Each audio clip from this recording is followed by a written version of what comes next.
নিজেকে এমনভাবে তৈরি করো যাতে কেউ তোমাকে ছেড়ে যেতে না পারে। নিজের ভবিষ্যৎটাকে এমনভাবে সুন্দর করো যাতে কেউ তোমাকে ছেড়ে যেতে পারে না, বা এমনভাবে তৈরি করো যেন তোমাকে একবার পেলে দ্বিতীয় কারোর কথা ভাববে না।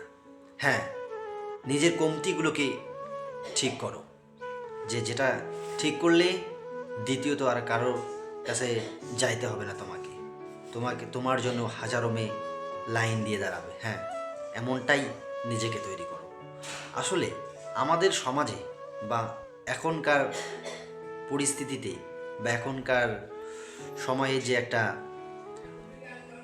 পরিবর্তন আসছে, যেটা আমরা একজনকে ভালোবাসলাম, তার থেকে নতুন কাউকে পেয়ে গেলাম বা উন্নত মানের কাউকে পেয়ে গেলাম, তখন তোমাকে ছেড়ে গিয়ে তার কাছে চলে যাবে। হ্যাঁ, এরকমটা যেন করতে না পারে।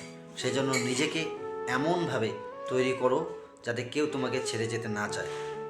এমনভাবে প্রপার্টি বানাও জানে তোমাকে পাওয়ার জন্য হাজারো মেয়ে লাইন দিয়ে দাঁড়ায়। হ্যাঁ, তবেই সাকসেস। তবে তুমি যদি পকেটে বাবার পয়সা নিয়ে যদি মেয়ের সঙ্গে ঘুরতে যাও বা প্রেম করতে যাও, ঠিক সময় মতো যখন তুমি কিছু করতে পারবে না, তখন সেই অজুহাত দিয়েই তোমাকে বলবে কিছু করতে পারো না, বাবার টাকা দিয়ে চলো, হ্যান ত্যান বলে তোমাকে ছেড়ে চলে যাবে। হ্যাঁ, এই কথা যেন দ্বিতীয়ত আর শুনতে না হয়। তার জন্য নিজেকে ভালোভাবে তৈরি করো, ভালোভাবে পড়াশোনা করো, চাকরি করো। হ্যাঁ, এটাই আশা করি তোমাদের কাছ থেকে। আমিও নিজেকে ঠিক তোমাদের মতোই তৈরি করব, ইনশাল্লাহ।